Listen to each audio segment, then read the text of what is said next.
My name is Emily, and I was just 7 when my world started to crumble. You know how they say kids are resilient? Well, sometimes I wonder if that's really true, or if we just get better at hiding how much things hurt. I'm 25 now, looking back at everything that happened, and sometimes it still feels fresh. The divorce itself is a blur of memories I've tried to forget.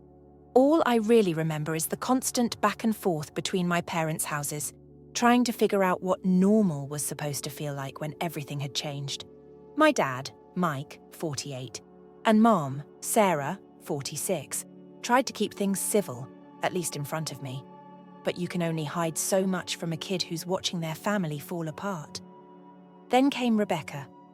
I was barely used to my parents being apart when she walked into our lives. Dad met her at some work function, and at first I actually thought she might be okay. She was 42, had this warm smile, and would bring me these little treats whenever she came over. Cookies she'd baked herself, or those fancy chocolate bars you can only find at specialty stores. Looking back, I realised that was all part of her act. Less than a year after the divorce was finalised, Dad and Rebecca got married. It happened so fast that I felt like I had whiplash. One minute I was still trying to accept that my parents weren't together anymore, and the next, there was this new woman in our house acting like she owned the place. The change in Rebecca after the wedding was like watching someone take off a mask. Those warm smiles, gone, the little treats, forgotten. Instead, there were these subtle looks whenever I wanted to spend time with my dad, like I was intruding on something that wasn't mine anymore. She had this way of making me feel like I was taking up space that wasn't meant for me. The worst part wasn't even Rebecca's behaviour. It was watching my dad just let it happen. He was so caught up in his new life, so desperate to make everything perfect with Rebecca, that he couldn't see, or maybe didn't want to see, how I was being pushed to the side. I remember this one Saturday when Dad had promised we'd go fishing. It was something we used to do all the time before the divorce, and I was so excited thinking maybe things would feel normal again. I had my tackle box all packed and had even practiced my casting in the backyard. Then the morning of, Rebecca suddenly had these brunch plans and couldn't wait. And just like that, our fishing trip vanished. That became the pattern. Anytime Dad and I had plans, Rebecca would swoop in with something important that needed his attention. And every single time, Dad would choose her. It was like watching someone slowly erase me from a picture, one missed opportunity at a time. Then came Lily. Rebecca's pregnancy announcement was like the final nail in the coffin of my relationship with my dad. I was 11 when my half-sister was born, and while I had nothing against the baby herself, she was just an innocent kid after all. Her arrival changed everything. Suddenly, I wasn't just the inconvenient reminder of Dad's past marriage. I was also the live-in babysitter. At first, they made it sound like I was being such a good big sister by helping out. Rebecca would say things like, "Emily, you're so natural with Lily," or "We're so lucky to have such a helpful daughter." But those compliments always came with strings attached. They were just sugarcoating the fact that I was becoming their unpaid nanny. The pattern was always the same. They'd make plans, promise me we'd do something fun next time, and then leave me with Lily. My own plans, my friends, my life, none of that mattered. I was just there to serve their needs, to make their lives easier while they went out and had fun without me. I started noticing how different things were when Lily was involved. They'd do all these activities with her, trips to the park, family movie nights, weekend adventures, all the things I used to beg to do with them. If I tried to join in, Rebecca would find some reason why it wasn't a good time. "Oh, this is mummy-daughter time," she'd say, or "Maybe next time, Emily." And Dad? He'd just stand there, silent like he didn't even notice what was happening. By the time I was 12, I'd learned to make myself scarce. I spent more time in my room, at my friends' houses, or with my mum when I could. It was easier than watching them play happy family without me. The worst part was, I don't think they even noticed how much I was pulling away. They were too busy with their real family to see what they were doing to me. My 13th year was when everything really started falling apart. By then, I'd gotten used to the routine. If Rebecca and Dad had plans, I was automatically Lily's babysitter. If there was something fun happening, I wasn't invited. and if I dared to complain, I was being difficult or not understanding enough of the family dynamic. I remember this one incident that really drove home where I stood in their perfect little family. My middle school was putting on this big art showcase, and I had worked for weeks on this painting. It wasn't anything fancy, just a watercolour of our old family cabin where Dad and I used to spend summers before the divorce. But I was proud of it, and my art teacher had even selected it to be featured prominently in the display. I told Dad about it 3 weeks in advance, even wrote it on the kitchen calendar in big letters, Emily's art show, 7 p.m. I kept dropping hints, talking about how my teacher thought it was really good, hoping he'd show some interest. The day of the show, I put on my nicest dress and waited by the door, ready to go. That's when Rebecca came downstairs in her yoga pants, holding Lily.O, Emily. I forgot to tell you, your dad and I are taking Lily to her first gymnastics class tonight. You don't mind watching the house, do you? The way she said it with that fake sympathetic smile made my stomach turn. I looked at Dad, standing behind her with car keys already in hand, and he just shrugged. "We'll catch the next one, kiddo," he said, like my art show was as trivial as a TV rerun. I went to the show alone that night. My mom was working a late shift and couldn't make it, but my art teacher stood with me by my painting and told me how talented I was. I should have felt proud, but all I could think about was the empty space beside me where my dad should have been. Meanwhile, he was watching a 4-year-old tumble on a mat, because that's what Rebecca wanted. The thing about being treated like you don't matter is that eventually you start believing it. I stopped telling them about school events, stopped asking to be included in their plans, and stopped hoping for things to change. It was easier that way, less disappointment. But Rebecca wasn't content with me just fading into the background. No, she had to maintain this image of us being one big, happy family. When it suited her, of course. She'd post these perfectly staged photos on Facebook of family game nights that I was never invited to, or write long posts about how blessed she was to have such a wonderful blended family. The comments would pour in about what a great stepmother she was and how lucky I was to have her. It made me want to scream. The summer I turned 14, they planned this big trip to Disney World. I found out about it by accident, overhearing Rebecca on the phone with her sister. They'd been planning it for months. Hotel booked, tickets bought, the whole thing. For 4 people. Except I wasn't the 4th person. It was Rebecca's mum. When I confronted Dad about it, he gave me this weak excuse about how they thought I wouldn't be interested. That I was too old for Disney now, but not too old to watch Lily every weekend while they went out. Not too old to help with her homework, clean up after her, or be the emergency contact for her school when they wanted to take weekend trips. The hypocrisy was staggering. I started spending more and more time at my mum's place. She never pressured me to talk about what was happening at Dad's, but she could see how it was affecting me.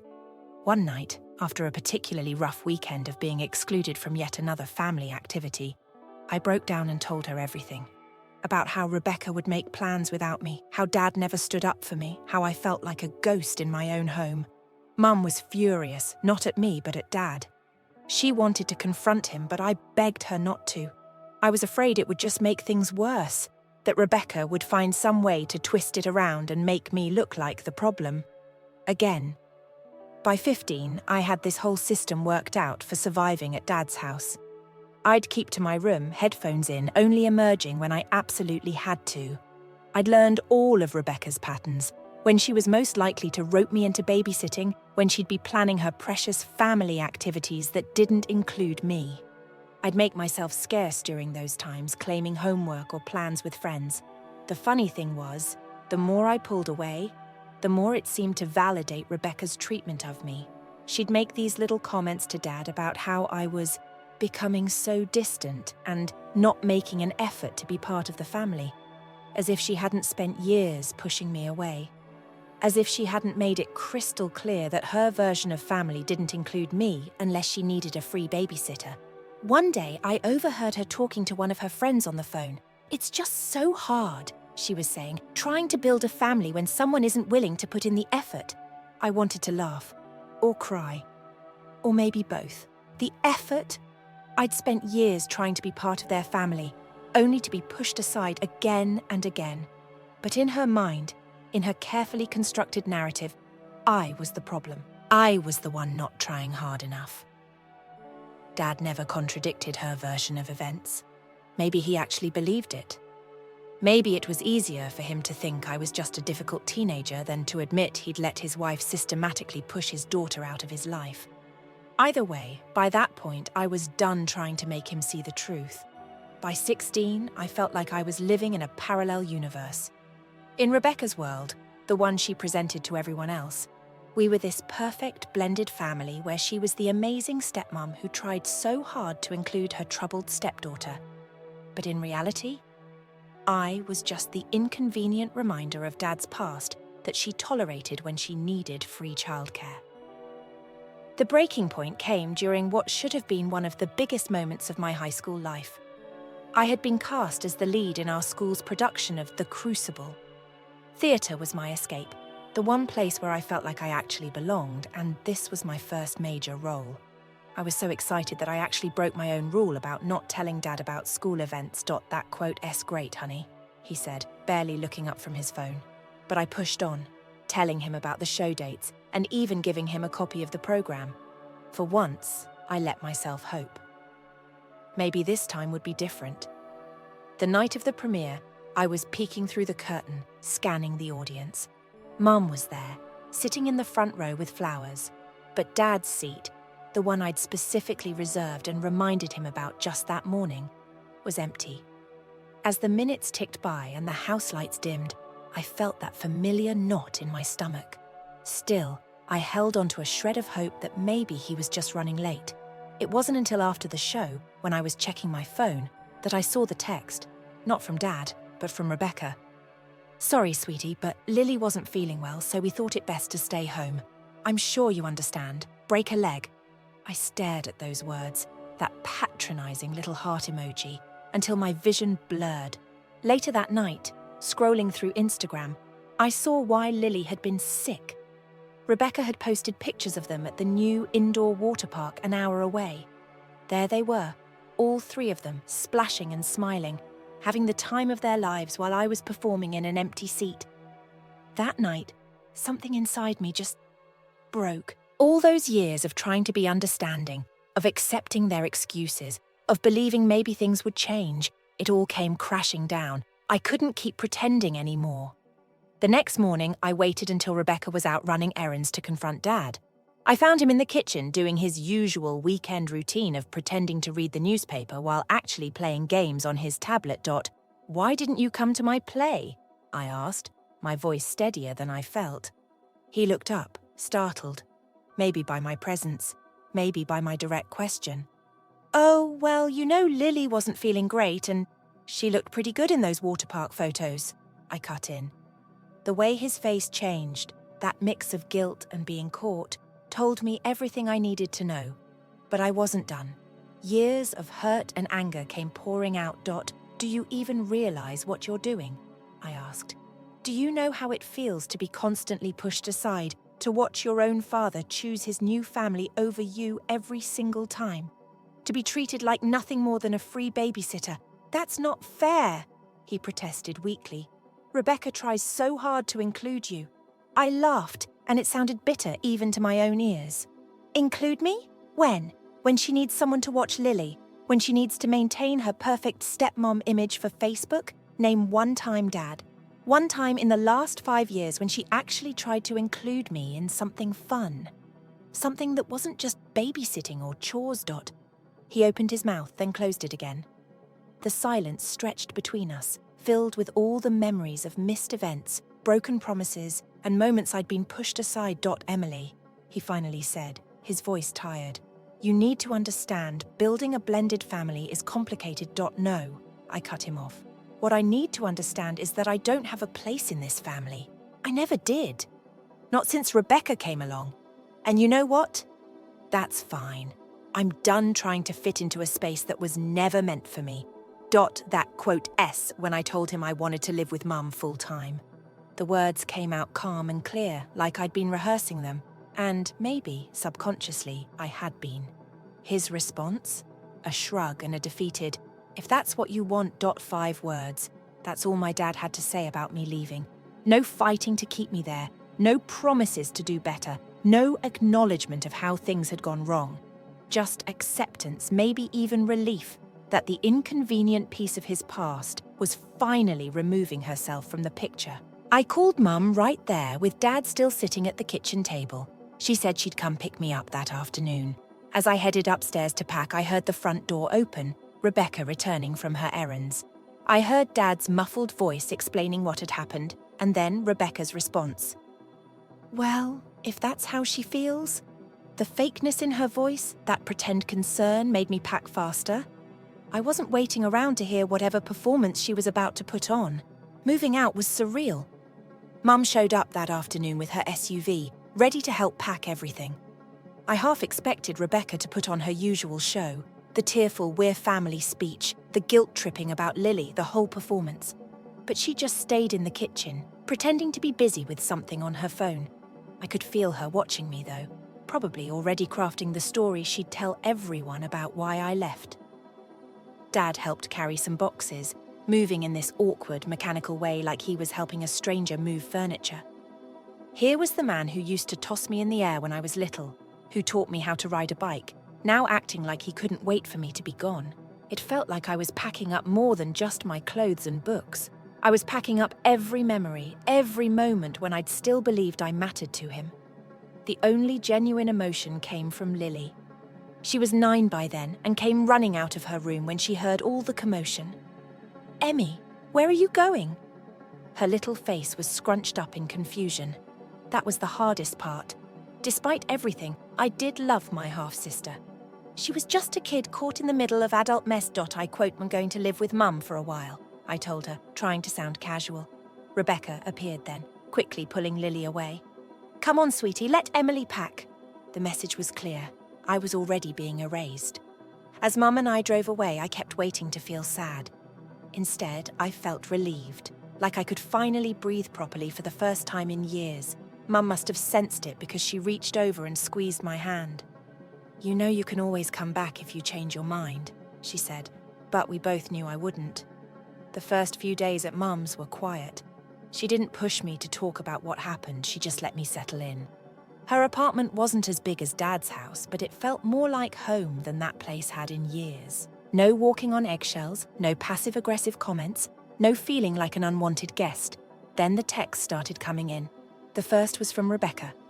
"Lily really misses you. I hope you're happy with your decision." Classic manipulation, using my sister to try to make me feel guilty. I didn't respond. Then came the messages from Dad's side of the family. Aunts and uncles who'd watched me be pushed aside for years suddenly had opinions about my attitude and how I was breaking up the family. Funny how they never seemed concerned about the family when I was being excluded from every holiday, every vacation, and every family moment. But the real show started when Rebecca began telling her version of events to anyone who would listen. Through mutual friends and social media, I heard how she was spinning it, how she had tried so hard to make me feel welcome, how my mum had poisoned me against them, how I was jealous of Lily. She even posted this long Facebook status about the challenges of blended families and how sometimes, despite your best efforts, some people just don't want to be part of the family. The hypocrisy was staggering. Now I was suddenly important enough to talk about, after years of being ignored unless they needed a babysitter. Dad, predictably, said nothing. No calls, no texts, not even a, "How are you doing?" It was like the moment I left his house, I ceased to exist. The only communication I got was through Rebecca asking if I could watch Lily some weekend when they had plans. The audacity was almost impressive. I wasn't family enough to include in their lives, but I was still good enough to be their babysitter. I finally blocked Rebecca's number after she sent a particularly manipulative message about how my selfishness was affecting Lily. "She cries herself to sleep sometimes," Rebecca wrote, wondering why her big sister abandoned her. As if I were the one who'd created this situation. As if she hadn't spent years making sure I knew exactly where I stood in their family hierarchy. The hardest part was hearing through the grapevine about all the family activities they were doing. Trips to the beach, weekend getaways, family game nights. All the things they'd never included me in before. Rebecca made sure to post plenty of pictures, showing everyone what a perfect family they were now that the troublesome stepdaughter was gone. But here's the thing about leaving a toxic situation. Once you're out, you start seeing things more clearly. All those years I'd spent thinking maybe if I tried harder, if I was better, if I just did more, then maybe they'd accept me. Now I could see it was never about me at all. Rebecca had decided long ago that I didn't fit into her perfect family picture, and my dad had chosen to go along with it. Living with Mum, I started to remember what it felt like to be wanted. She'd ask about my day and actually listen to the answer. We'd have dinner together and talk about everything and nothing. She came to every school event and every theatre performance. It wasn't perfect. No family is. But it was real. There was no pretense, no performance, just genuine care and love. I started therapy, something I probably should have done years ago. Unpacking all that emotional baggage wasn't easy, but it helped me understand that I wasn't crazy for feeling hurt, and that my feelings were valid. My therapist helped me see that the problem was never me. It was the adults who'd failed to protect and nurture me when that was literally their job. I'm 25 now, and sometimes it feels strange looking back at everything that happened. The other day, I found an old photo of me, Dad, and Rebecca from those early days, back when she was still pretending to be the perfect stepmother. We're all smiling, but now I can see the tension in my smile and the way I'm standing slightly apart from them. It's amazing what you notice when you're not desperately trying to convince yourself everything is fine. Life has a funny way of coming full circle, though. Last month, I ran into my old friend Hannah at a coffee shop. We got to talking and she told me something that made me realise karma really does exist. Apparently, Rebecca's perfect little world isn't so perfect anymore. Remember how she always made sure she had the final say in everything? How did she control every narrative, every situation? Well, Lily, now 15, has started rebelling against her controlling nature. Hannah's mum works at Lily's high school and said there's constant drama with Rebecca trying to micromanage every aspect of Lily's life, just like she did with mine. The difference is Lily isn't staying quiet about it. From what Hannah told me, Lily's been calling Rebecca out on her controlling behaviour, demanding more freedom, and even threatening to move in with her aunt if things don't change. The real kicker? Rebecca's been posting in parenting Facebook groups, asking for advice about dealing with a difficult teenage daughter. Sound familiar? Only this time she can't blame it on me or my mum's influence. This is the daughter she raised herself. Dad, from what I hear, is just as passive as ever, still standing by while Rebecca runs the show, still avoiding conflict at all costs. Some things never change, I guess. I won't lie. Part of me felt a twisted satisfaction hearing about their struggles. But mostly, I just felt sad for Lily.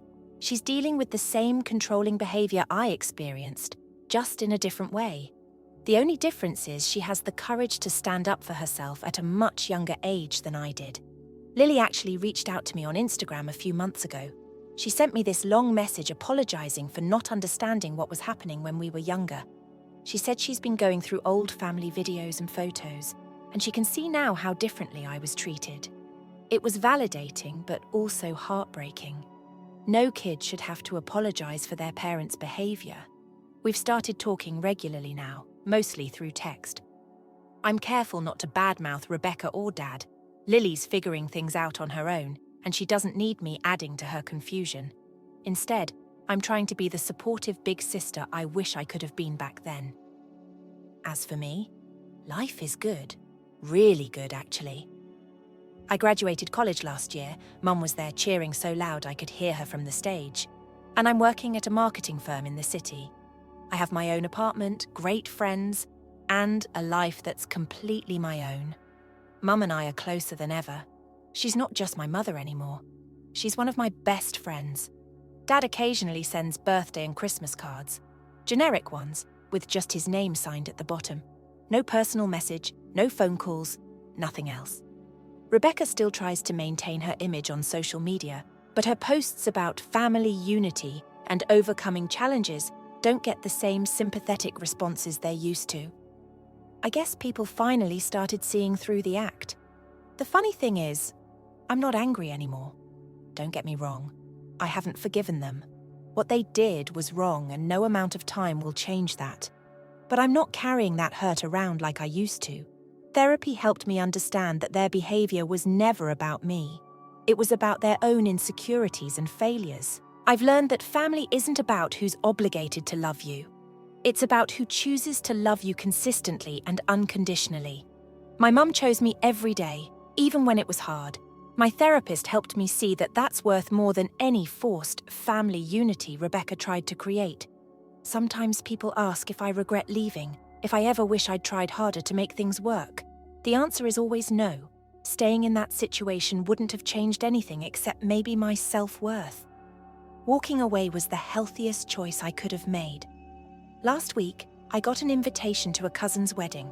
The RSVP card had a space for family members, and I smiled as I wrote down just my name and Mum's. Because that's my family now. Small, imperfect, but real. No pretense, no performance, just genuine love and acceptance. I still think about that scared, hurt teenager who packed her bags and left her dad's house all those years ago. I wish I could tell her that everything would be okay, that she was stronger than she knew, that choosing herself wasn't selfish, it was survival. To anyone out there dealing with similar situations, whether it's a step-parent who pushes you aside, a parent who won't stand up for you, or anyone who makes you feel like you don't belong, know that you deserve better.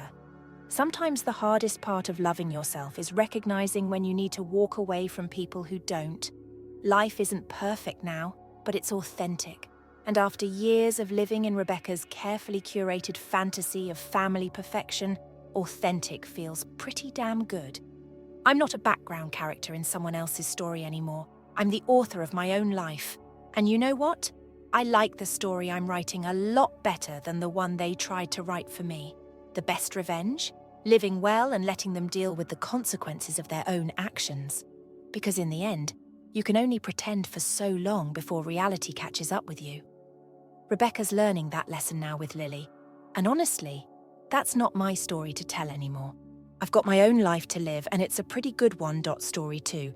After my brother essentially stole my family, am I the jerk for not letting him attend my wedding? Now that I'm 35, I feel like the last few years of my life could fill a book with heartache and turmoil. The entire story started when my father died. My younger brother, who was still a college student at the time, and I had a difficult period. His education was crucial, and I didn't want our grief to divert him from his future. As a result, I assumed responsibility for keeping us both alive. Because I had to work many jobs, I was unable to follow my own aspirations of attending college. I voluntarily made the sacrifice in order to provide for my family, which at the time consisted of my then-wife and our small kid. I offered my brother to stay with us since he was unable to pay the rent on his student budget. It felt like the proper course of action. It was good at first. He helped out around the house and was like an uncle to my son. But as time passed, the strain of balancing a troubled marriage, employment, and living with extended relatives started to wear us down. My marriage began to fall apart. My wife and I started having more regular and heated arguments. I made a startling and agonizing discovery during this hectic period. My wife and my brother were having an affair. This deception was deeply hurtful. The cheating wasn't the only thing. It was the deepest betrayal I had ever experienced from two of my most trusted individuals. My ex-wife and I got divorced. The story didn't stop there either. Less than a year after our divorce, my brother married her in a turn of events straight out of a soap opera. The divorce process was difficult. I put a lot of effort into obtaining full custody of my son because I wanted to shield him from the chaotic atmosphere that my brother and ex-partner currently created. Regretfully, joint custody was decided by the court. My ex-wife used our previous problems, which were made worse by the current circumstance, to depict me as the issue in our marriage. It was like negotiating a daily emotional minefield to live during this time. I was heartbroken, furious, and filled with a deep feeling of loss, not only for my marriage, but also for the irreparably ruined fraternal bond. He didn't just turn on me. After assuming my function as a spouse, he entered my life and tried to fulfill my duty as a parent. My 7-year-old kid, who is exceptionally intelligent, was caught up in this complex family drama. My brother has been pressuring him to start referring to him as Dad, which has caused us to have a number of tense and unpleasant disagreements. It is intolerable to me to think that my brother is trying to remove me from my son's life. I now discovered some peace and joy in the middle of the storm. I am engaged to a lovely woman who is kind and encouraging. In these tumultuous times, she has been a rock, recognizing my suffering and supporting me as we work together to create our future. However, family disagreements have turned even this joyous event into a battlefield. I've always been close to my aunt, so she shocked me by proposing that I invite my brother to my wedding. It would be a terrific chance for reconciliation, she said. Other family members repeated this proposal, insisting that it may be an opportunity for healing. They even made an effort to make me feel less uncomfortable by claiming that my ex-wife wouldn't have to go. They said that my brother wanted to make things right, and that my wedding would be the ideal occasion to do it. I initially scoffed at the idea, finding it hard to comprehend how a wedding invitation could heal such severe scars after all. However, when the pressure from the family increased, the laughing quickly turned to frustration. They were unable to see how agonizing it was for me to think about this. In an attempt to comprehend my rejection, my fiancé questioned whether my intense response was due to my lingering feelings for my ex. It's not about harboring resentment toward her, though. It's about my brother's treachery and the continuous harm he does, especially to my children. I stuck to my decision in spite of the debates in my family. My wedding should be a celebration of fresh starts, not old scars. Therefore, reconciliation, if it occurs, cannot be coerced or contrived. The opposition from the family has been strong. They accuse me of being unforgiving and harboring grudges. They are concerned about how this posture may impact my reputation, particularly in my fiancé's eyes. There is a lot to take in. On one side, I have my impending marriage, which is a source of joy and optimism. My present is being pulled at its seams by the unsolved chaos of my past. It seems as though inviting my brother to my wedding would justify his behavior. I'm not prepared to do that. I feel like they're demanding too much of me too soon. Yet this choice has caused me to clash with family members who insist on forgiveness at all costs. I quote left, wondering how to strike a balance between these competing demands. How can I be loyal to my feelings and keep my family harmonious? How can I shield my future from the lingering effects of my past? In an attempt to start again, these thoughts weigh heavily on my mind while I organize my wedding. However, the reverberations of previous betrayals continue to influence my choices and interpersonal interactions. Here are the most popular remarks prior to the upgrade. Not the jerk. To be honest, people should respect that if you don't feel comfortable with him acting that way. The fact that they believe there is a way to fix the fence is just absurd, in my opinion. Brother destroyed the bridge, and he keeps adding gas to the fire to keep it burning. His relatives wanted to know whether he could stay at home as well. They are all critiquing my choice and inquiring about my fiancé's reaction. You appear to be rather self-respecting. Don't be the a-hole, please. Additionally, I would be ripping your fiancé off as well. If someone throws something at you, do you really want to marry them? Your family is absurd. Stop him. He's merely the new spouse of your ex-wife. You think your brother is dead. Additionally, deceased people do not attend weddings. I absolutely concur. My brother isn't coming to my wedding. He took my family away from me and preferred my ex-wife to his brother. That, in my opinion, cannot be forgiven. He will also have to deal with the fallout. What he did is not what family does. The least he can do is inform my child that he only has one father if he genuinely wants to improve their relationship. Me, and not attempt to take my place. If he still wishes to keep the relationship going, he should also let his fiancée know that he doesn't feel anything for his ex-wife. She decided to go with his brother. Due to his unforgivable actions, the brother is not invited. For a period, not the entire thing. It's still you and your fiancé, regardless of what happened. They cannot attend a wedding if you don't want them to. Anyone who finds that objectionable is also not required to appear. instead of the a-hole. I hope you find happiness, Opie. Why is everyone in the family urging you to do what your brother wants? When he literally tore your family apart, why didn't they stand up for you? Once your generosity has been exploited.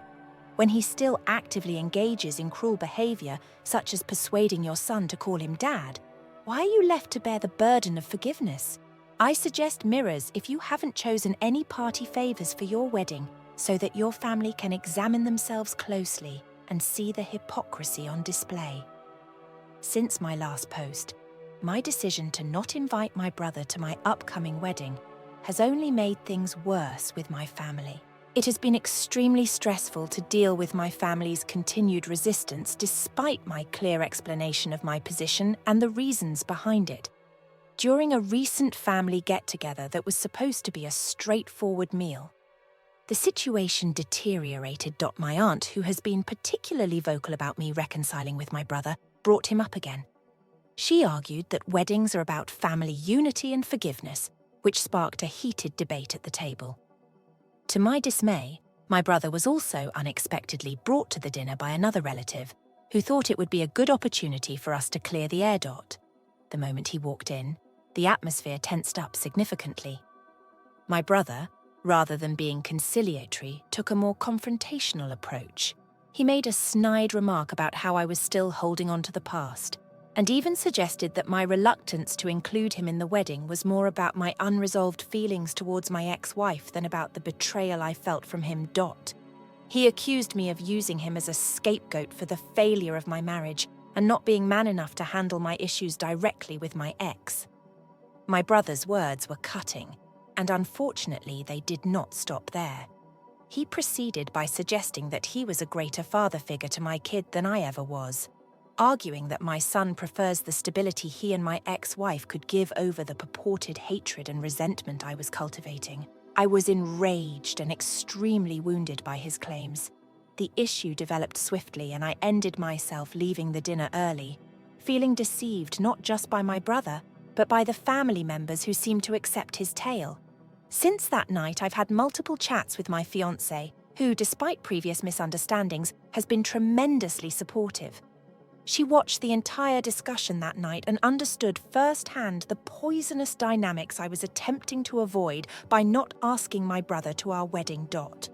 She agreed that the atmosphere my brother and my ex-wife were creating was not healthy for my kid, and we discussed taking further efforts to protect his well-being. In light of all this, I've decided to seek legal counsel again to see if there are any revisions that can be made to the custody agreement. Given the harsh atmosphere my brother is generating, especially with his attempts to replace me as a father figure in my son's life. As for my family, the distance has simply widened, and while it eliminates me to become distant from them, my concern is the health and happiness of my own personal family, my son and my fiancé. I need to safeguard kids and myself from additional damage. I appreciate the support from individuals who have shared similar experiences and provided advice. It has made me feel less alone in my fight. I quote LL, continue keeping you informed as things evolve. I appreciate you sticking by me. The second story. If I don't support my cousin's relationship, am I the a-hole? For many years, my cousin, who is now 23 years old, has been one of the most important individuals in my life. I am a 27-year-old lady. When she reached 16, our relationship became much closer. From late-night movie marathons to shopping excursions, we began doing practically everything together. She even briefly lived with me when she became 18. She changed from being a cousin to more of a little sister to me throughout that period. Together, we celebrated victories, helped one another through difficult times, and exchanged secrets. At the same age, I fell madly in love with a 27-year-old man named Mark. I had a significant connection with Mark. We spoke extensively about the future, marriage, children, the whole dream. But those hopes were dashed when I was 25. For the whole time we were together, Mark admitted, he had been lying about wanting marriage and children. I was crushed by this realization.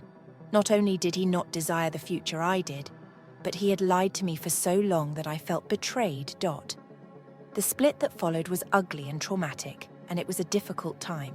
My cousin was my pillar of support during this journey. She supported me by lending me her shoulder to weep on and by giving me the courage to go on. Her encouragement meant the world to me because I relied on her a lot. But a month or so ago, things took a turn I never anticipated. With much excitement, my cousin declared that she was engaged and pregnant. At first, I was very happy for her. I was pleased to see her smiling. To celebrate, she planned a family barbecue, and I attended excitedly, eager to meet the man who had brought her such joy. But as soon as I got to the barbecue, that happiness vanished. She was engaged to a man. It turned out that my ex-fiancé, Mark, was the father of her unborn kid. It was like to a physical strike.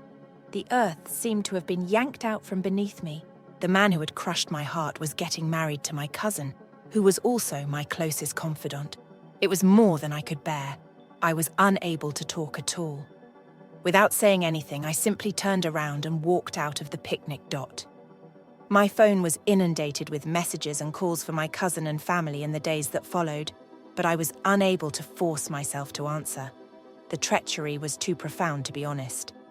After a week or so, I eventually took my cousin's call.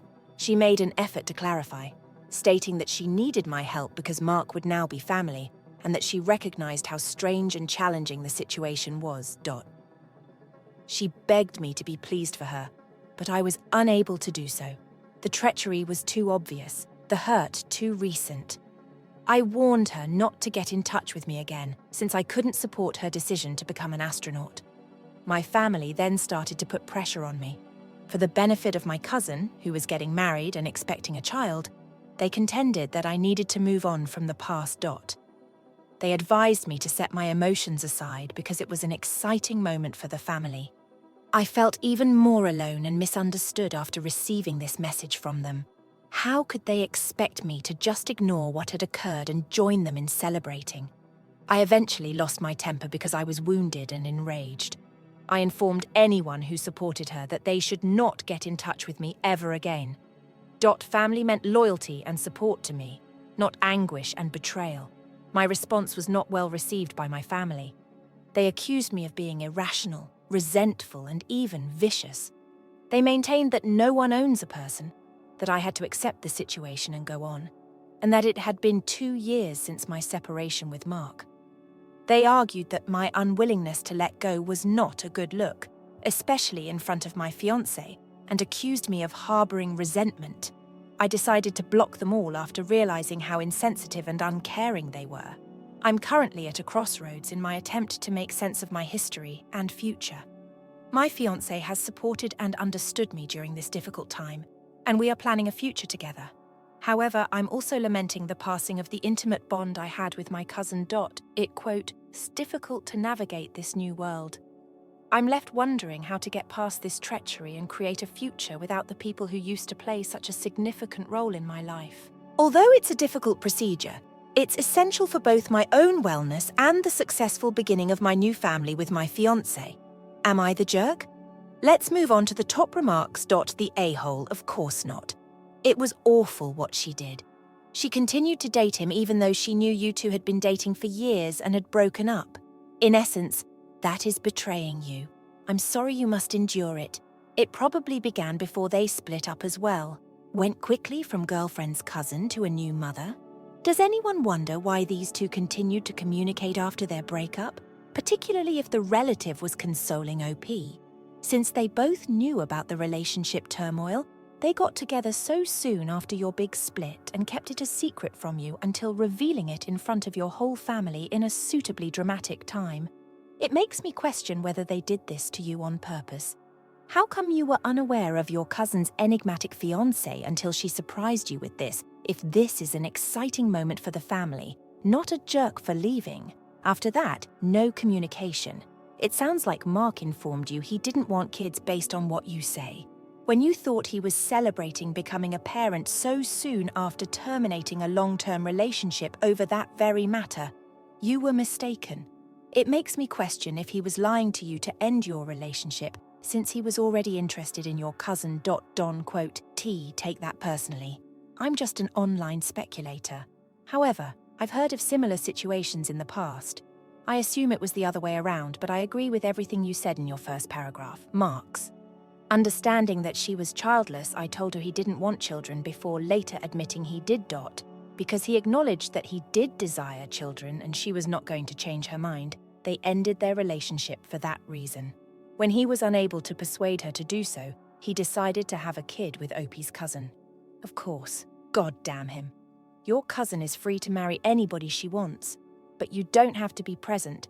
Your family must be going through a difficult time as well. But it's disheartening that they are all supporting her. Following 12 years of dating this man, including the third engagement tale, even if my kid believes she is right and justified, am I the jerk for reprimanding her for a terrible remark she made about her sister? My younger daughter is currently 27 years old, and my older daughter is 31. A month prior to their wedding 4 years ago, the fiancé of my elder daughter abandoned her for my younger daughter.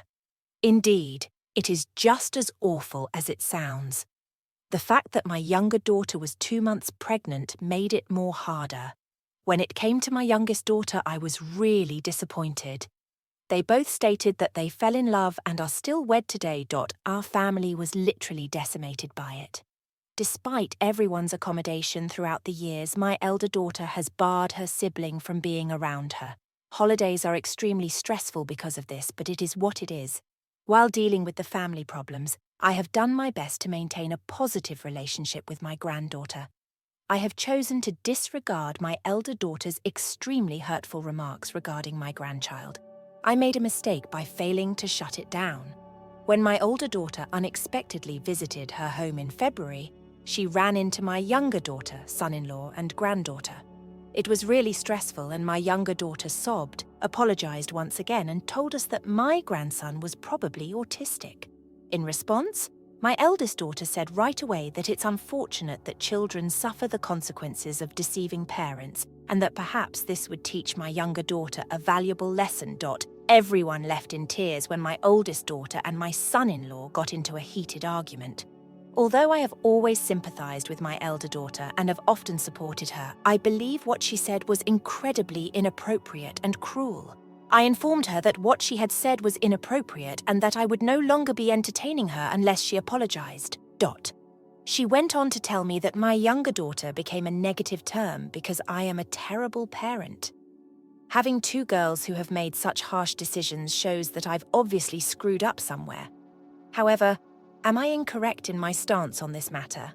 Although both of my daughters were successful and kind individuals, our entire family is currently very upset and depressed. Despite the fact that my oldest daughter has completely changed, she still refuses to attend therapy. I'm really devastated, even though I offered to cover the cost and accompany her if she so desired. Let's move on to the top remarks. The a-hole is you. Since the elder daughter's remark was warranted, I'm forgiving her. Let's examine why it is so devastating to learn that your fiancé was cheating just 1 month before to the wedding.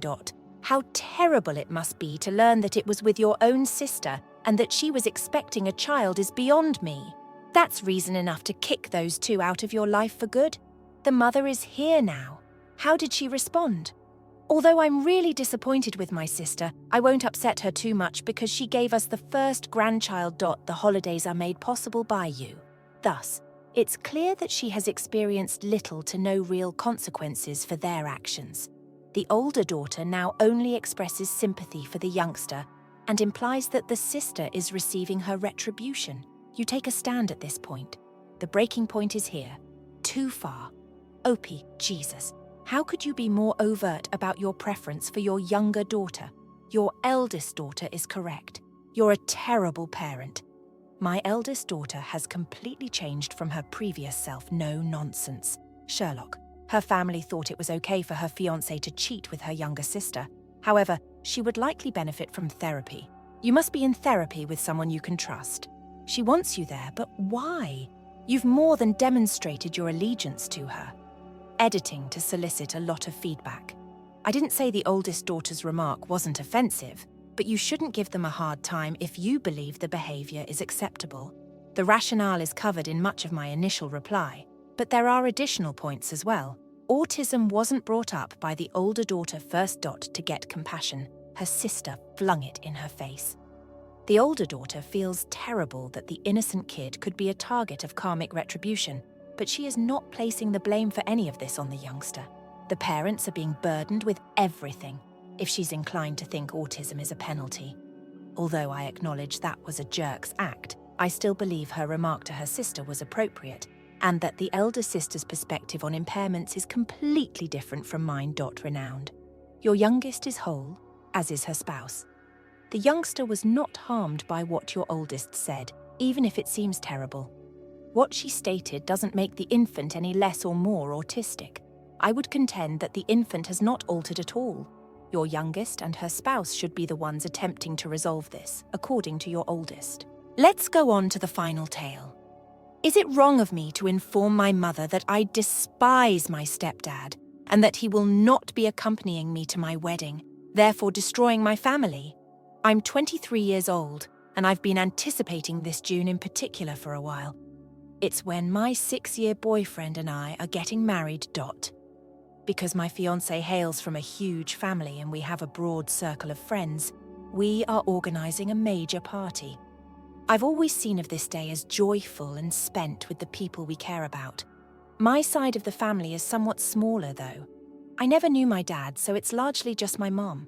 Growing up, I also have an aunt and an uncle who decided not to have children. Since my real father was never involved, I've always thought of my uncle as a father figure. To put it lightly, I've never been fond of my stepdad, who my mum married when I was 12. He always manages to make the discussion awkward. He frequently acts cruelly and makes sexist, racist, and transphobic remarks that are essentially intended just to shock others. His actions during my adolescence greatly exacerbated my eating disorder and mental health issues. I attempted to tell my mother how I felt about him for years, in the hopes that she would see how damaging his actions were. But I gave up trying when I was 15. She always stood up for him, claiming that he was a decent man who would never purposefully harm us. I ultimately stopped talking about how I really felt about him because of her attitude, which made me feel ignored and alone. I went out to live with my partner when I turned 19. My life changed significantly as a result of this distance from home. In order to avoid seeing my stepdad by spending less time with him, I carefully planned my trips to match with his work schedule, but I still made it a point to see my mum 3 or 4 times a week. Since I largely avoided any genuine contact with him, I was able to manage the hurt and animosity that still existed more easily, and we essentially stopped fighting. Nevertheless, my mother still says that Dad loves me and he still calls me his daughter. I don't feel the same way about this story, but it appears like everyone else thinks we have a funny, teasing connection. I was unaware of the profound impact his words and deeds had on me. I knew right away who I wanted to marry when my fiancé proposed, and we started organising our wedding. The man who had been a father figure to me all my life was my uncle. I couldn't wait to ask him, and when I did, he was overjoyed. But my aunt's response confused me. She was taken aback that I hadn't selected my stepdad for this position. I told her that I had always wanted my uncle, not my stepdad, to fulfill my fantasy. A tempest I hadn't expected seemed to be unleashed by this choice. My mother called me in tears a few hours after we spoke. She informed me that I had broken my stepdad's heart and that she couldn't understand why I hadn't asked him to escort me down the aisle. She portrayed a man who was really wounded and thought our connection was pleasant and light-hearted. I had to explain that my uncle's accompanying me down the aisle had always been part of my plan and wasn't intended to cause harm to anybody. However, she persisted in expressing how devastated my stepfather was. Something broke inside of me. For the sake of family harmony, I had repressed my hurt and rage toward him for years. I was so overcome that I at last told him how much he had harmed me in my weakest moments. I assured her that his destruction of my adolescence and sense of self was not amusing. I even said that he wouldn't attend the wedding at all if it were up to me. My mother was upset and horrified by what I said. She reaffirmed her conviction that he loved me and was a nice man.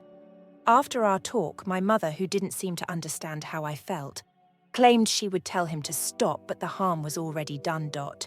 In a fit of rage, my stepfather even attempted to stop my uncle from dragging me down the aisle. Thankfully, my uncle saw how I felt and decided to stand with me instead of stepping away.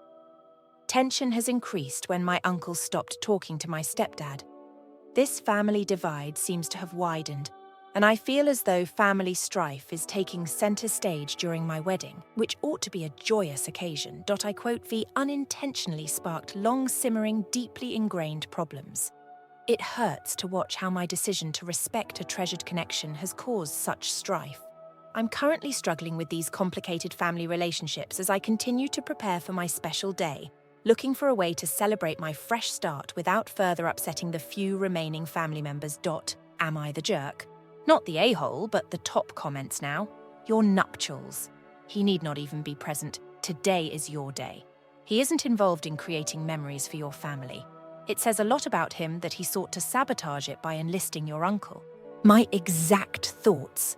He seems to be demonstrating why Opie would not want him in her life. Not the jerk.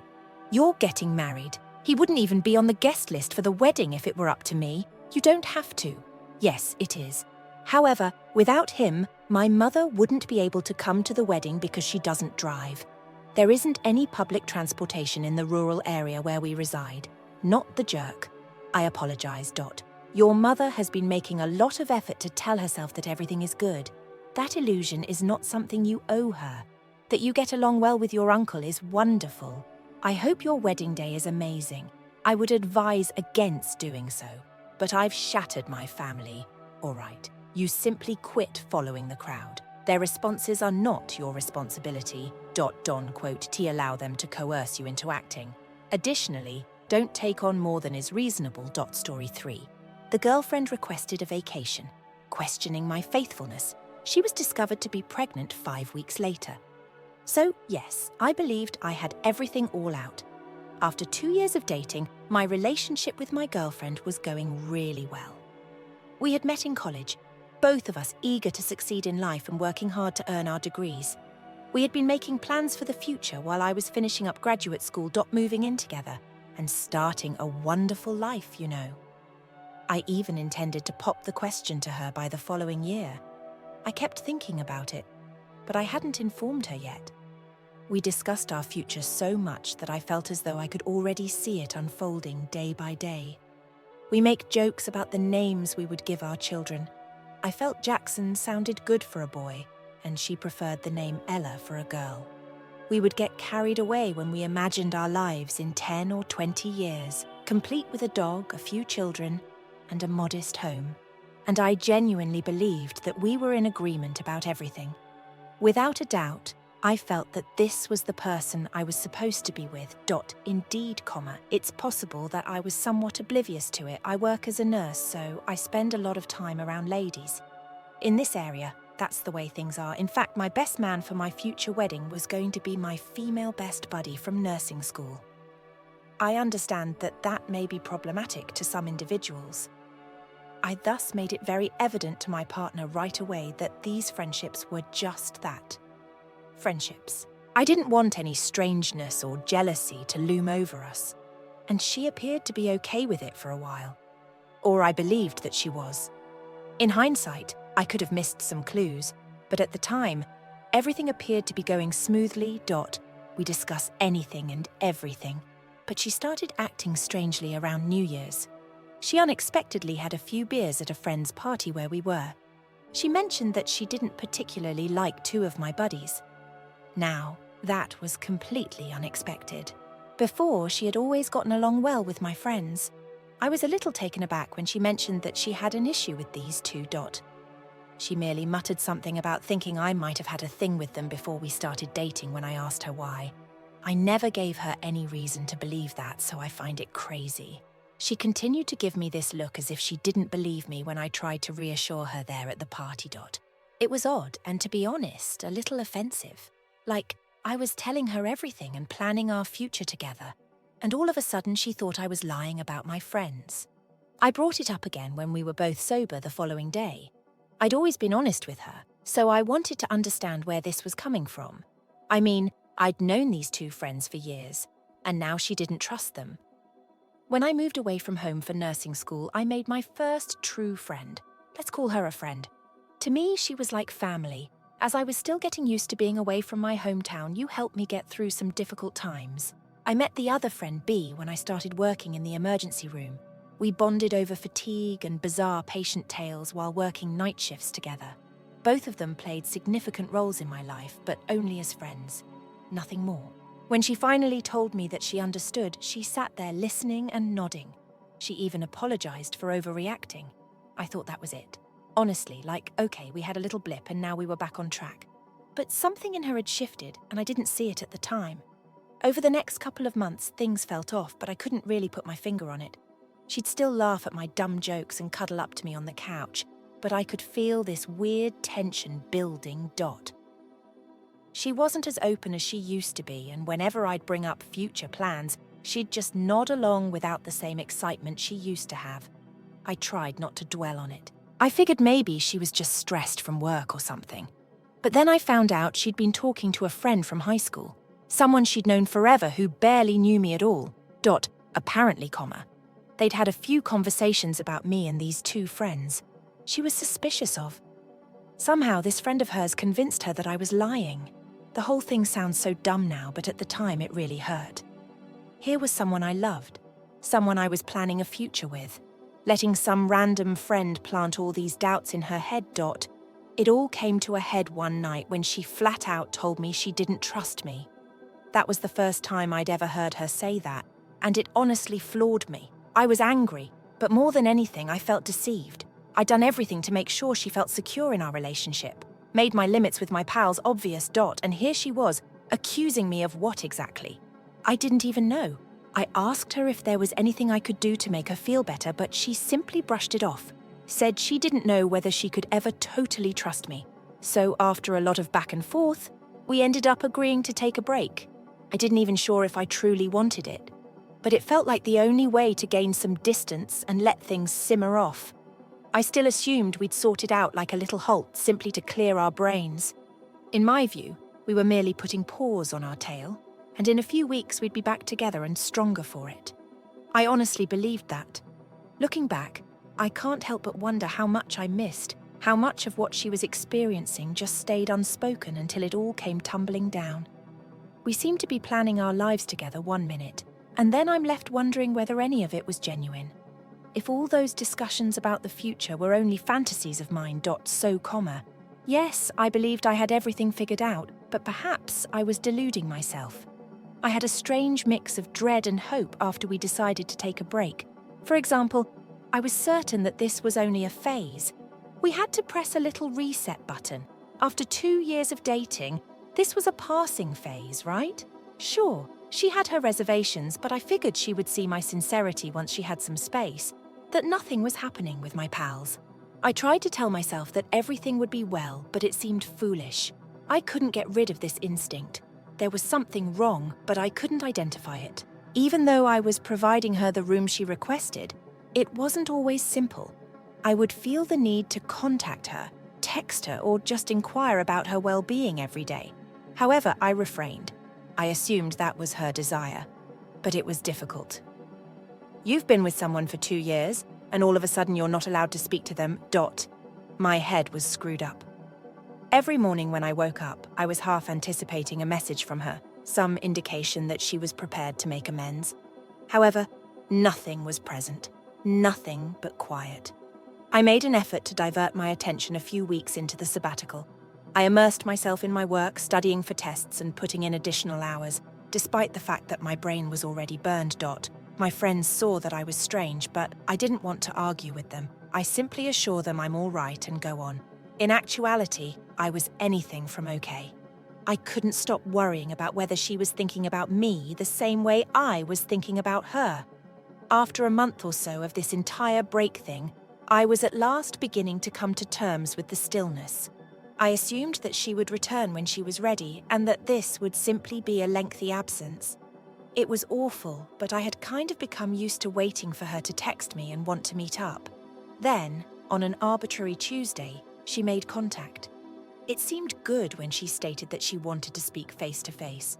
I recall thinking that I was going to receive some kind of resolution, maybe even an apology for their skepticism. She would say she missed me, I kept thinking. That she realized I had always been honest after the separation. I mentally ran through a million possible outcomes, all of which had us reconciling. However, there was something in her eyes when I first saw her. It didn't appear correct. She appeared to be guilty. It seemed as though she was unable to look me in the eye for more than a second. I attempted to dismiss it, figuring that perhaps she was simply upset about how things had turned out. She got right to the point when I questioned how she had been attempting to keep things light. She admitted to me that she had erred. That's precisely what she said. I erred, and she breaks the bad news before I can even comprehend what she's saying. She had twice slept with a co-worker. It seems to have occurred immediately following our decision to take a break. She insisted that it was an error and that she was wounded, furious, and perplexed. But at the time, I didn't care about any of it. I was having trouble breathing. I recall simply looking at her and attempting to comprehend it. I had planned my future with this individual, the one I trusted above all others. She had gone on and done just what she had accused me of. If it weren't so painful, the irony would be amusing. She attempted to defend it by claiming that she was insecure and believed I was keeping things from her.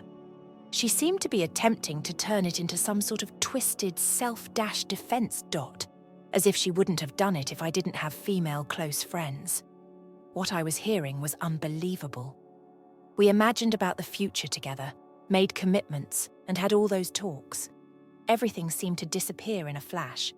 I inquired as to whether she loved him. It simply came out, and I'm not sure why I asked.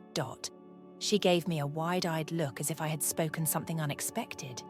No, it was just an error, she answered. It only happened because she was confused and lonely. In my mind, it didn't matter that she kept repeating it was pointless and that she didn't want to be with him. She had succeeded.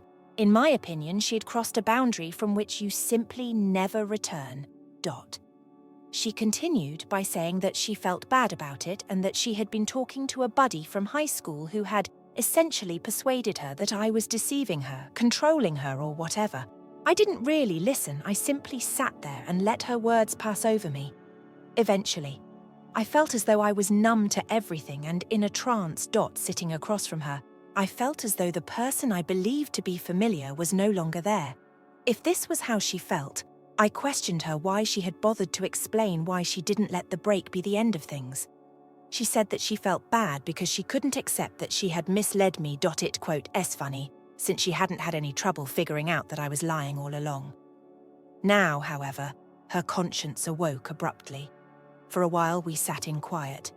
She probably thought I would lose it, shout, or do something spectacular. However, it wasn't in me. I was too exhausted and heartbroken to even react appropriately. I just informed her that I needed time to think about it. That at that moment, I was unable to respond to her. She made another attempt at apology. I drew away when he reached across the table to grasp my hand. I was no longer even able to look at her. She was sitting there by herself when I just got up and left. Not much of that journey home comes to mind. Everything I had imagined, our ambitions and our future seemed to have been abruptly taken away. I kept thinking about how effortlessly she threw it away, all the small things we shared and the 2 years we'd spent together. For what purpose? A few evenings spent with a strange co-worker.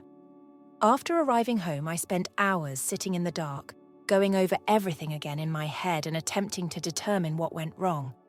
I kept asking myself whether there was anything I could have done to stop this from happening. But I knew the truth in my heart.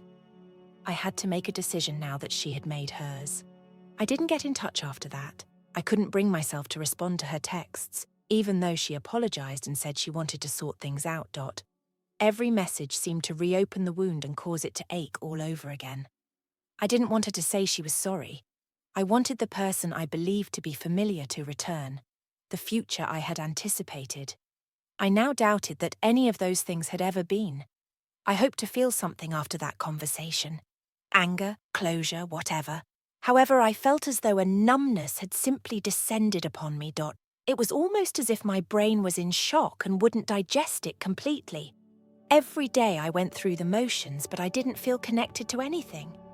My body seemed to be moving, going to work, and doing its necessary functions. However, my thoughts were elsewhere, replaying all of the things she had told me. I tried to analyze every word as I replayed the discussion in my mind. I quote wondering if I missed something. For example, did she ever express genuine regret? Was there a secret significance in her words that I could hold on to? However, nothing was present. It seemed empty each time I passed over it, as though she had offered me this weakened apology. My pals realized something was wrong. They could obviously see I was no longer myself and that I was dozing off, but I wasn't yet ready to discuss it with anyone. How do you even begin that conversation, really? Hello? Yes, my girlfriend believed I was lying about my pals, so she cheated on me with her coworker during our break.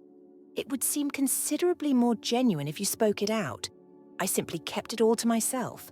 I hoped they would ignore it and assured everyone that I was okay. The toughest times were at night. I would lie in bed and gaze up at the ceiling, and my mind would not stop talking. These ideas are basically going around in circles. Most of them were questions I would never be able to answer. Did she ever truly trust me, for example? Was she constantly looking for an opportunity to cheat? Or did I inadvertently force her into this situation?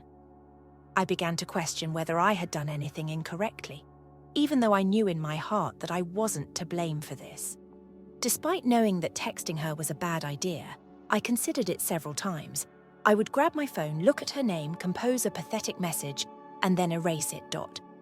While I needed answers, I also didn't want to expose myself to further harm.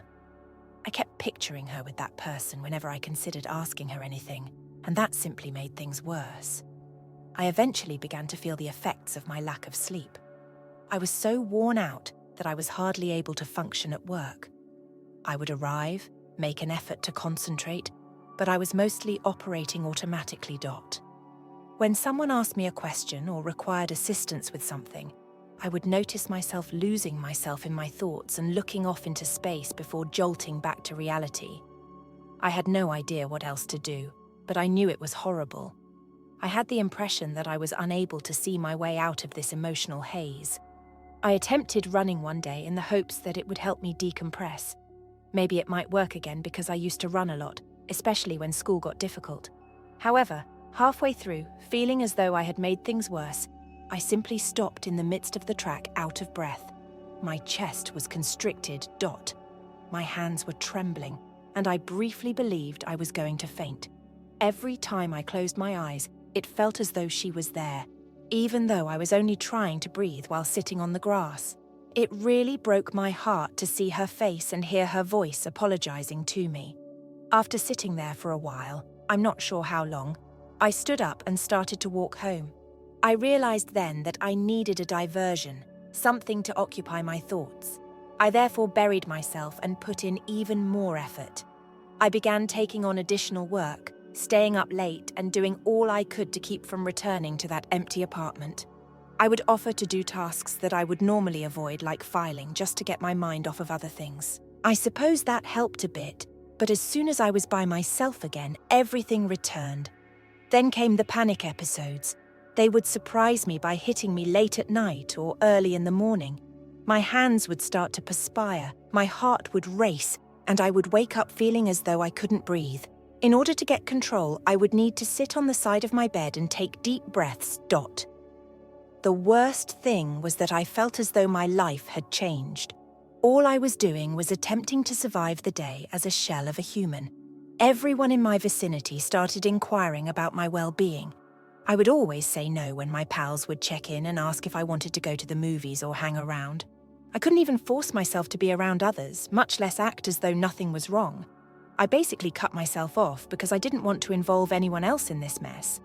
I hoped the numbness would go away, but rather than going away, it began to transform into this intense, agonizing melancholy. When I reflect back on our times together, the vacations we had, the late-night conversations about our future, and the nights we laughed, it seems like every memory has been poisoned. I felt as like I couldn't even remember the enjoyable moments without experiencing the piercing pain of betrayal. After yet another sleepless night, I ended up browsing through our old pictures. I have no idea why I did that. Perhaps I was only trying to recall the times before all of this. However, it backfired. Observing her smile, every instance in which I believed we were content served as a reminder of what I had lost. I deleted the most of them, as if that would somehow aid in my forgetfulness. However, it didn't. I found it difficult to let go of the memories. I knew now that I had to do something, anything at all, to end this cycle.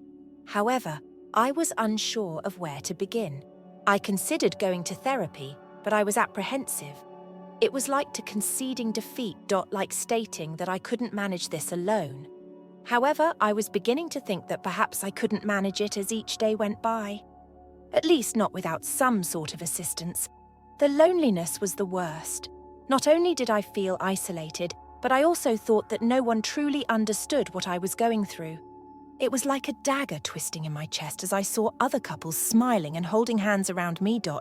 That was me. The person who has his entire future mapped out was just a few months ago. I was a complete disaster now, and I had no idea how I was going to survive the next hour, much less the following week. In retrospect, it seems like her infidelity cost her more than just our relationship. It was more difficult than I could have ever imagined to attempt to rebuild everything on my own after she stole my peace of mind, my trust, and maybe even my identity. It seemed like a fight every day, only attempting to survive in this sea of misery and rage. But because there was nothing else to do, I continued. I couldn't allow her to totally ruin me. That was my life then, living each day as it comes, wishing the agony would finally begin to subside. Not long afterward, I reached my lowest point. The never-ending sleepless nights. I'm feeling alienated in my own life. The episodes of panic, everything was accumulating, as if I were carrying a burden I was unable to remove. I was aware that I needed to get out of this. However, each step ahead felt unachievable, as if I were trapped in quicksand. On certain days, I would wake up, glance in the mirror, and hardly recognize the person there. I seemed exhausted, worn out. I felt as though I was seeing my own deconstruction in slow motion. Receiving the news that a friend's mother had died was one of the darkest times. I couldn't avoid attending the funeral since she had been nice to me as a child. I dressed up, traveled to the funeral home, and prepared myself for the sight of many relatives. I first believed I was managing it well, making small chat with someone I hadn't seen in years as I was waiting in line. However, it hit me like a ton of bricks when I entered and saw her family and the coffin. Suddenly I began to feel lightheaded. My vision became hazy. Right there in front of everyone, my chest constricted, and I knew I was about to have another panic attack. I quote, am not sure how I did it, but I managed to get through the viewing and return to my parents' house by car. I felt as though I had just finished a marathon by the time I entered the room. While my dad was trying to strike up a conversation with me, I remember just passing out on the couch while my mom was in the kitchen cooking. We quote, re-talking 1 minute, and then I'm waking up in the back of an ambulance. I had apparently experienced a seizure of some sort. According to my dad, I was simply sitting there laughing when I started to shake. He initially assumed I was kidding, but he became alarmed when I continued. I was perplexed when I woke up. A paramedic was strapped to a stretcher and asked me what day it was. It was horrible. All I could think about during the entire drive to the hospital was how I got here. How did this turn out in my life? All of the tests that the physicians performed came back normal.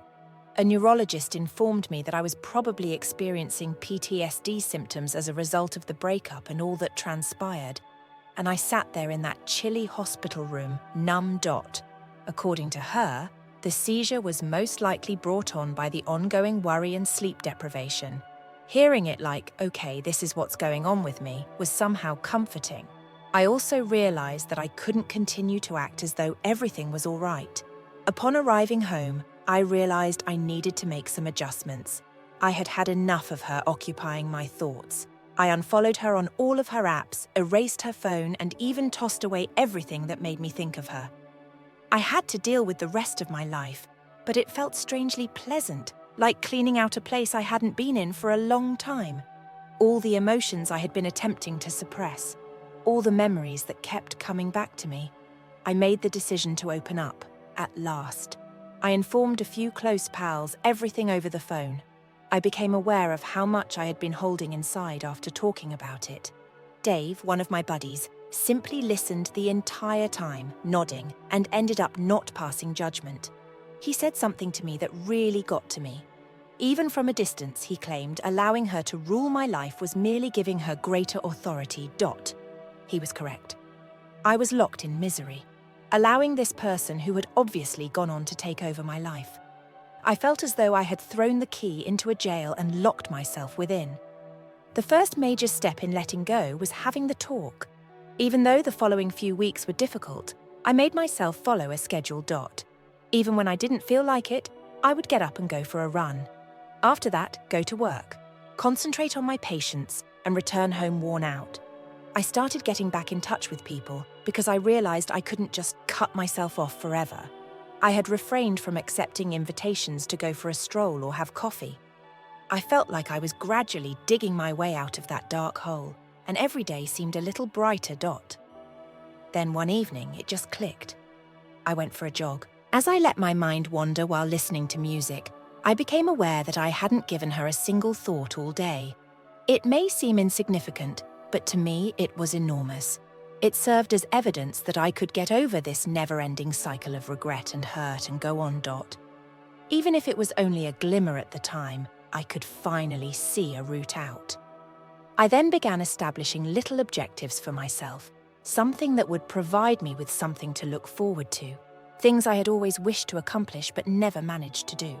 I resumed reading, joined up for a local 5-kilometer run, and even considered going on a little solo trip. Without her, I felt as though I was rediscovering who I was, determining on my own what I like and what brought me joy. I took out an old notebook one evening and began recording my feelings in it. It seemed like I was clearing my mind of everything and writing it down. I wrote about the betrayal and the rage, the evenings when I was unable to sleep. I simply let everything out when I nearly reached out to her but didn't, unadulterated and unrefined. And after penning for pages and pages, I felt as though I had released an unseen burden. After a while, I was able to smile once more. I would genuinely enjoy myself, laugh around and hang out with friends without feeling like I was acting. Laughing and being in the present without her ghost hovering over everything was a pleasant feeling. I was gradually recovering aspects of my life that I had believed were lost forever. To be honest, I still have days when memories resurface, a place where I am reminded of what may have been. However, I am no longer under their influence. I quote, V realized that I'm stronger than I initially believed, that even when it seems impossible, I can keep going. I'm beginning to view myself differently, as someone who has endured a lot yet has not allowed it to break him. I no longer even despise her after all of this. I feel sorry for her, if anything. She is the one who decided to discard what we had because she was unable to perceive it. And perhaps that's the most significant insight I've gained from all of this. I'm worthy of better. I deserve a long-term partner that recognizes my value and doesn't allow uncertainty to distort their judgment.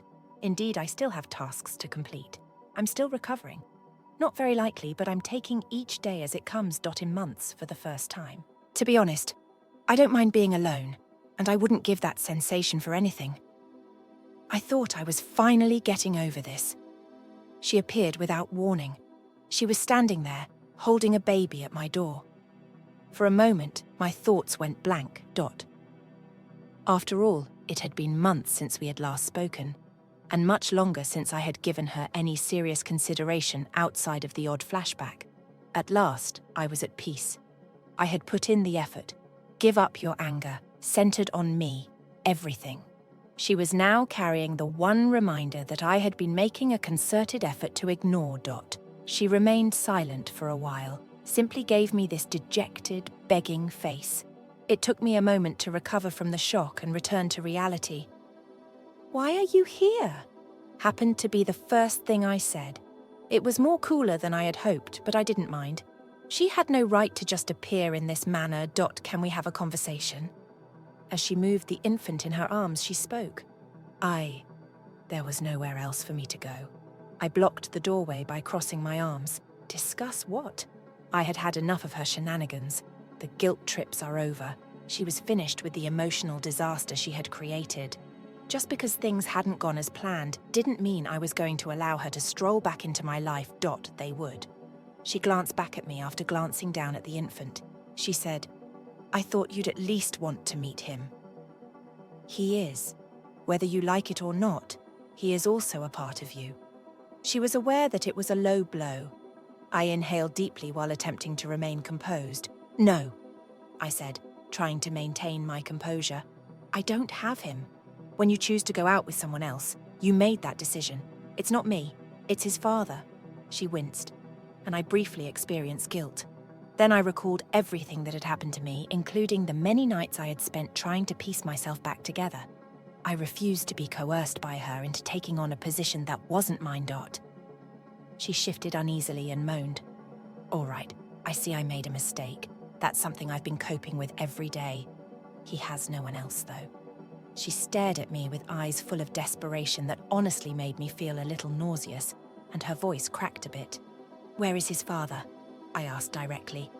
I wanted to listen to her, to acknowledge the obvious failure of whatever relationship she believed she had with this man.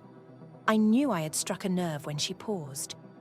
He went out," she muttered, barely able to be heard. "He had no desire to interact with us. It was there, the huge truth. She had believed she was able to play both sides. If her small error didn't work out, use me as a backup. She wanted me to take the pieces from her now that she was left holding them. Even though I could feel my fury building, I forced myself to control it. "So, let me clarify," I began carefully. "You betrayed me.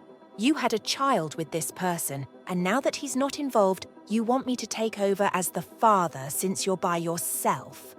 As though expecting he might soften me in some way, her face sank and she glanced down at the baby once again. She said, "I'm not saying it like that. However, he is worthy of having a true family, and I reasoned that perhaps for his sake we might start afresh." Out of incredulity more than laughter, I nearly burst out laughing. In fact, she believed she could simply turn up. "I simply forget everything when you say a few words about beginning afresh." It seemed as though she was completely unaware of the harm she had caused. I tried to sound steady as I said, "I don't think you get it. I've moved on. After what you did, I took months to rebuild myself. I've changed since then, and I have no intention of playing happy family with someone who betrayed my confidence. But suddenly things are different." Her voice cracked slightly as she insisted, "We could be different. I'm sure you'd be a fantastic father. You frequently expressed a desire for children and a family. Yes. Someone who genuinely appreciated me interrupted me. Someone who needed help, didn't lie and deceive, and then showed up months later expecting me to forget everything." I stepped back and widened the door. "It is probably time for you to go." She appeared as though she truly hadn't anticipated my rejection. "Please," she replied, trembling.